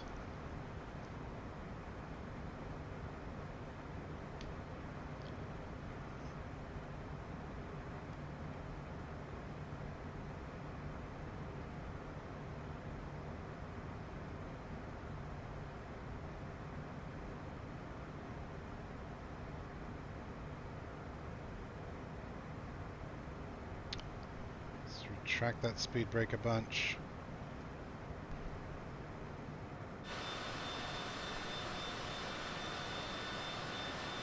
Speed brake's really effective. Really, really effective. I like it. Retract it all the way again. Okay, it leveled off at 5,100. Nice. So it leveled itself off at 5,100. Okay, so we're coming up on Haynes. I'm set at 275, which is going to be correct. It's already got that sort of planned for here. Let's let it do that turn. And then let's pull up our checklist here. So the next thing we needed to do is flaps 15.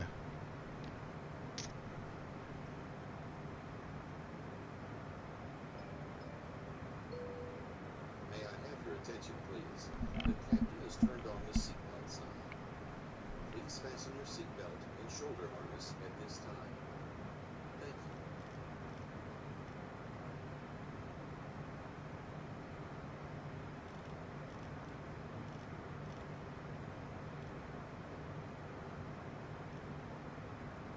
Landing lights. I never turned them on. Do an exterior check real fast. Yeah, baby. Just like real pilots. I'm going to jump outside real fast and make sure the lights are on. What is that over there? Kennesaw Mountain? That might be Kennesaw Mountain right there.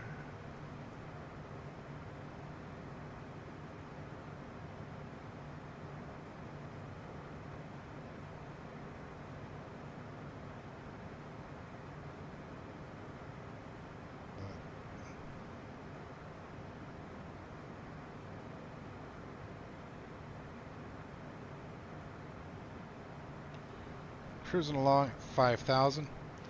Flight level 50.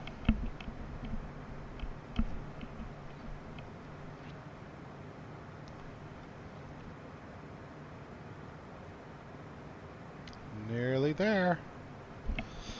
Oh, nervous. I am nervous about my landing. I never landed this airplane. When I really, very, very first got the game and had no business doing anything other than a Cessna 152. I mean, no business.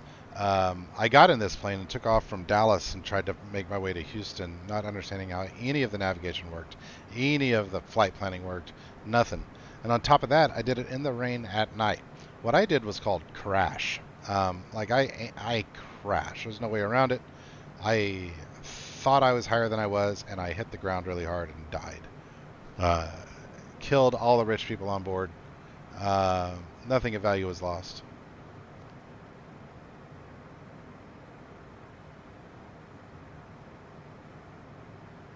So are we in a place where we can already start to see the airport? I don't think so, not yet. It's probably just too far away. Still. I said I had a 10-mile visibility, right? And yeah, we're still 10 miles from Haines at this point. So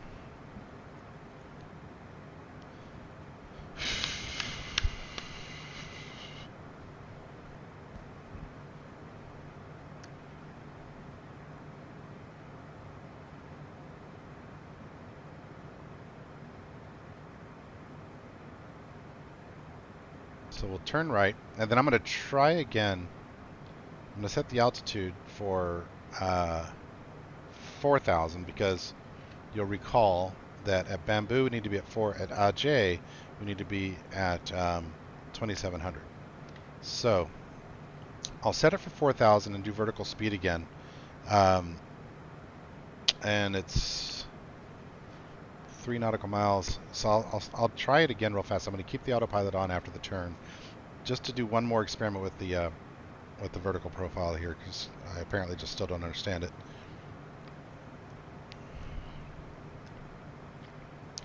In fact, let's run that experiment now. I'm going to change my altitude down to 5,000 even.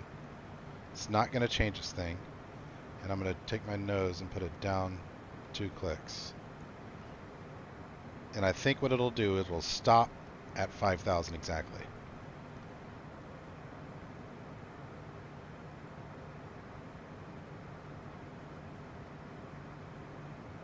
Yeah, that appears to be what it's doing. Cool. Okay, speed brake is fully retracted. Landing lights are on. Flaps are still not deployed.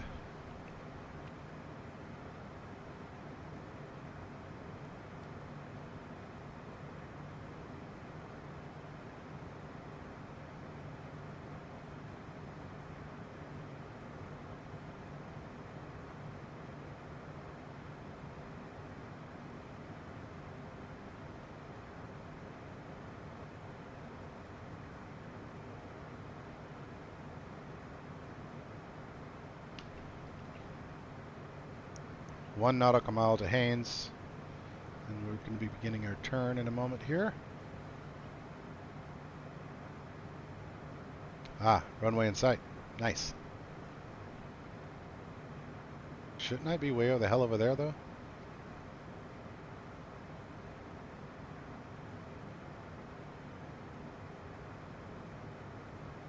It didn't turn. Heading mode.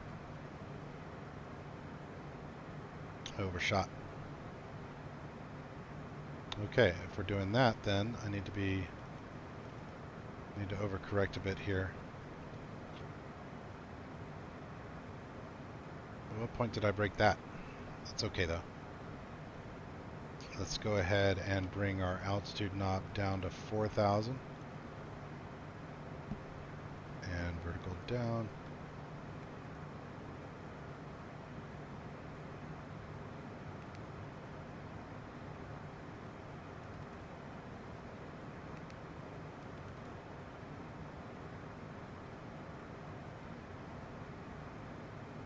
Shoot, I'm behind here.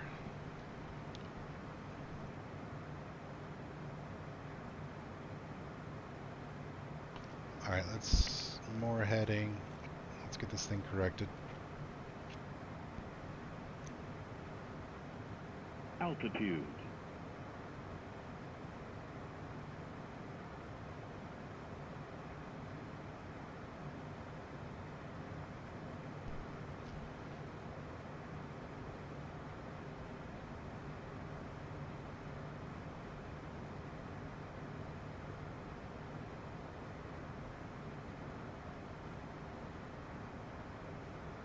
Our flaps down. Alright, let's autopilot disengaged.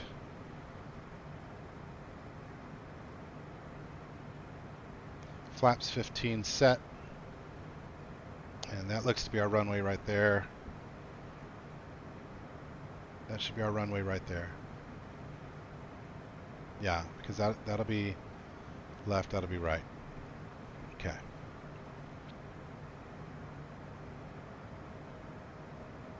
So I've kind of messed up my approach here. I'm not sure exactly what I did wrong. But we're learning. Okay, let's go through our checklist here, our approach checklist. Check. Passenger briefing, check. Seat belts, passenger lights, pressurization, checklist complete. Before landing, landing gear, not yet. Flaps 35, it says speed brakes on, airspeed, visual reference. Bring out some speed brake here, let's bring down the height. Go Landing gear. Landing gear. Okay.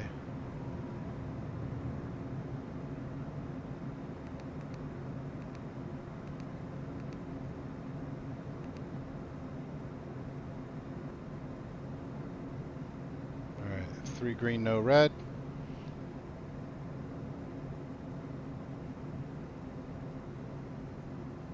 I actually don't know what the landing speed should be.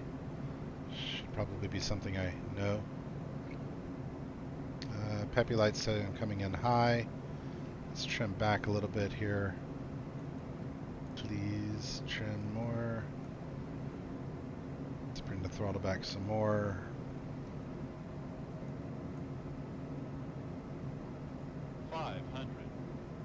Okay, it's feeling okay. I think I'm off a little bit right.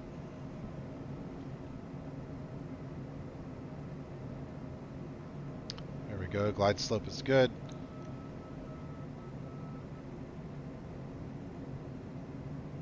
Coming in a bit low now, give it a little more throttle.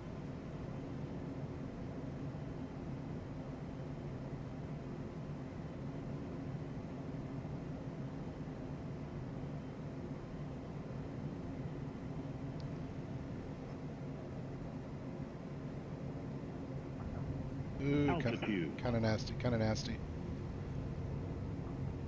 Speed brake all the way. Ground spoilers. Brakes. Some more brakes. All right. Not a great landing, not a great approach, but we made it. Whew.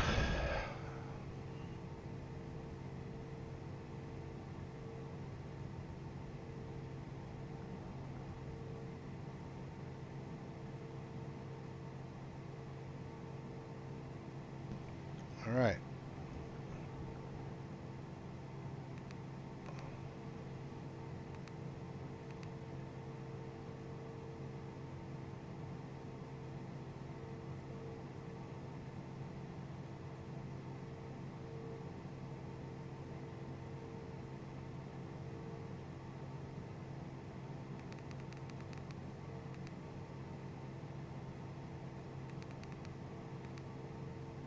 After landing, speed brakes. Flaps. Pitot off. I've got a button mapping problem there where I can't really turn the pitot off at this point. So it's okay. ICE. Radar standby. Radar to standby. What the heck is radar to standby? Where's the radar control?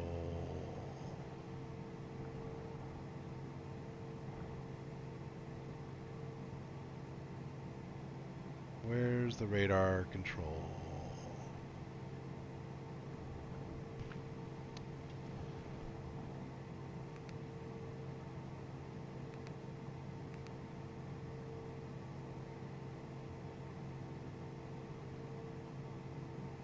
Okay, there's something else I think we need to look up.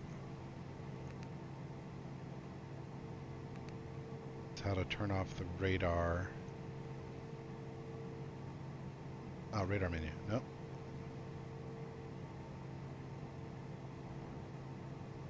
Alright, we'll pretend we did that. I'll turn off landing lights, turn on taxi lights. Let's look at where we're at here.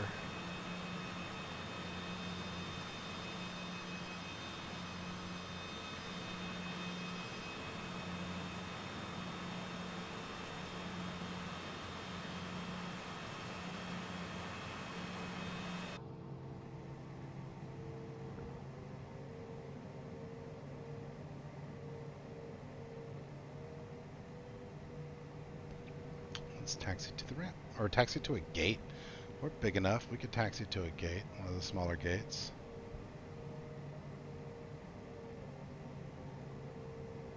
Maybe we taxi around the Atlanta airport a little bit here and just kind of get a look for it.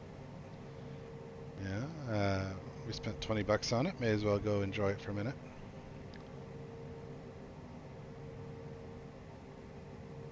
The Renaissance. Definitely getting some frame rate drops here.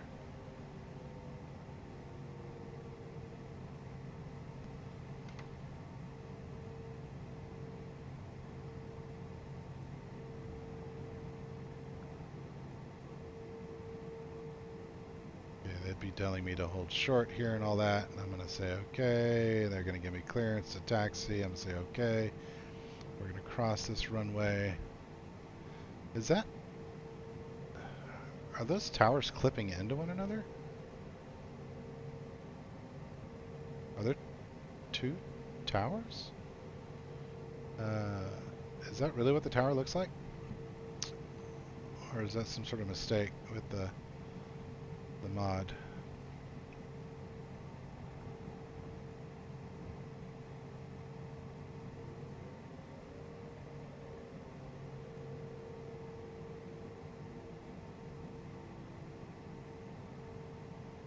Alright.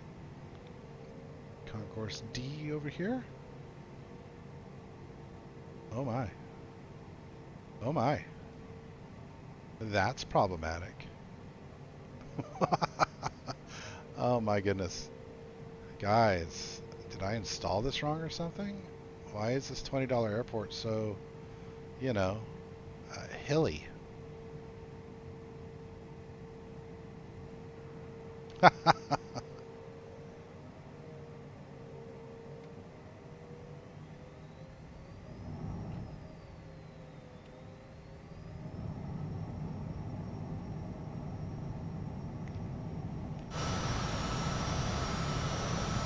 This is happening.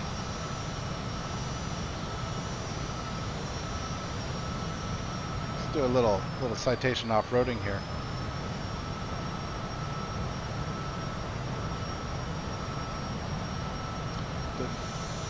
I didn't set my lockers. Well, that's annoying. Altitude. It's annoying considering I spent $20 in this airport.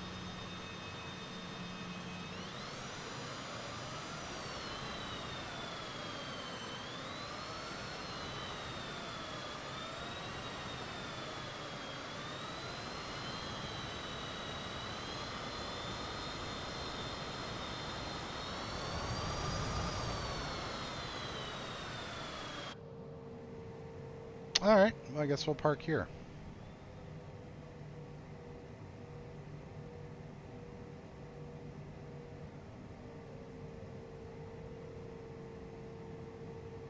That's frustrating. I spent money on this airport. $20.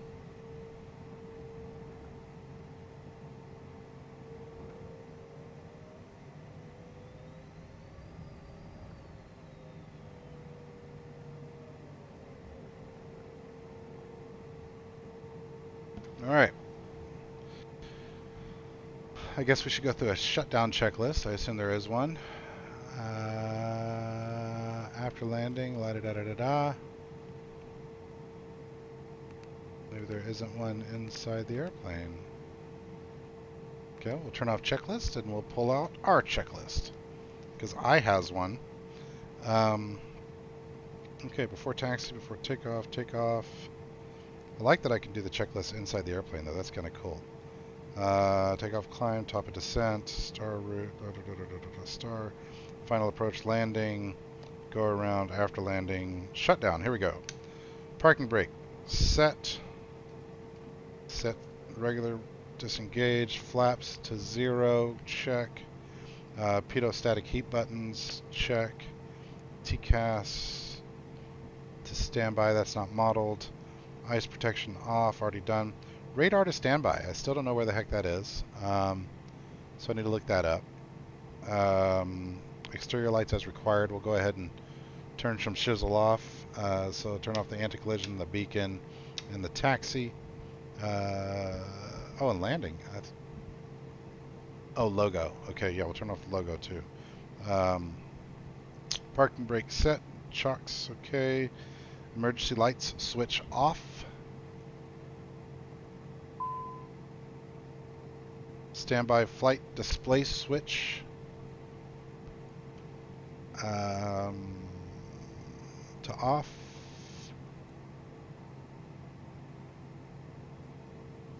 Standby flight display switch.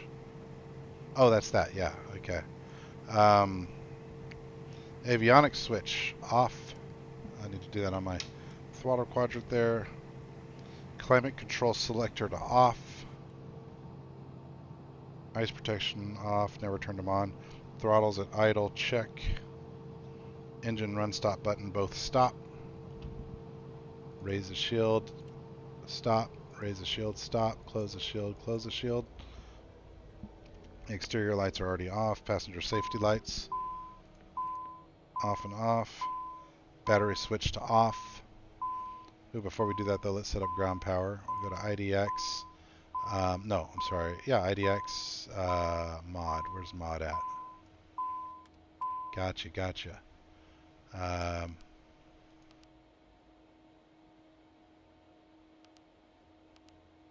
Turn on ground power. And battery switch to off. So we've got ground power happening now. Speed limits, okay. Aircraft secure. I am not unhappy with that flight. I'm unhappy with my approach and my understanding of how the approach should work, but I'm not unhappy with the flight. I'm a little unhappy with spending $20 on an airport that has a mountain range in the middle of it. I'm not happy with that at all, but pretty happy with the flight. Like, that was pretty successful. As a recap, we went all the way from Ocean City, Maryland to... Can't see it in here, can I? We went from Ocean City, Maryland to Atlanta, and it was a lot of fun. I think we had a good time. So, thank you for watching, dear friends. I appreciate you hanging out and enjoying the stream, or watching it after the fact. Take it easy.